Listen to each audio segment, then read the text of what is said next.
I know you talked about it on your podcast. This offense has the potential to be a lot of fun. The whole matchup issue. Take us through that. I thought it was really interesting what you did with what you were thinking there.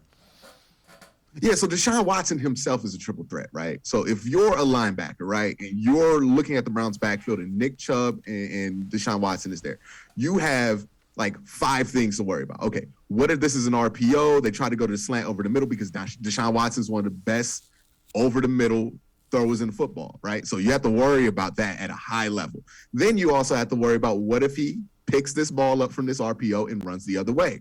He's really good at running the football too. So you have to worry about that.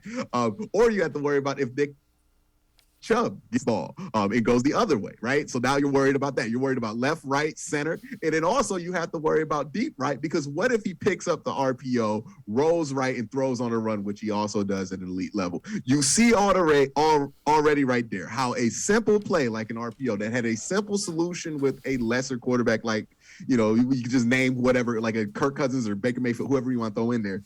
That had a simple solution with those guys. All of a sudden, that solution turns into a 4 or 5 pronged issue where you have to worry about like 8 different things. And it's just that simple play. Let's not even talk about if we add any complexities to this, a hard play action stunt boot, right? Like you don't want those problems if you're a linebacker. And how do you defend that if you're a coach, right? Do you put 8 in the box and worry about the Browns run game like most teams do? Okay, we know what Deshaun can do over the middle, deep over the middle. If you go 8 in the box, I mean, you're going to leave a lot of room over top to get beat over the middle. So that's not a good idea, right?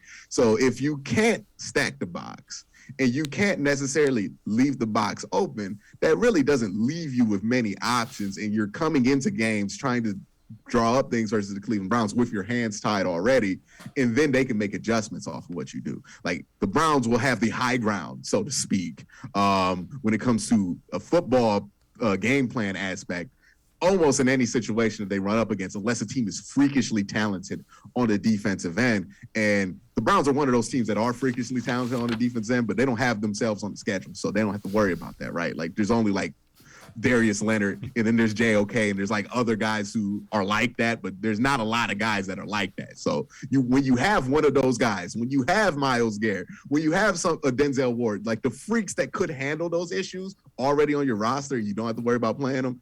That also is an issue, right? Like how many guys can you go down if you just read this roster where that's a highlighted gold star on a team's game plan, right? I can name like 3 off the bat. Where with the defense, I can name like 3 off the bat with the offense, right? Most teams have 2, right? So the Browns have like 6, and that's not even with me like really thinking about it, right? If you add Wyatt Teller and that's 7, Joe Bitonio is 8, like so many gold star players that like by the time they get to the game, these coaches are going to be exhausted.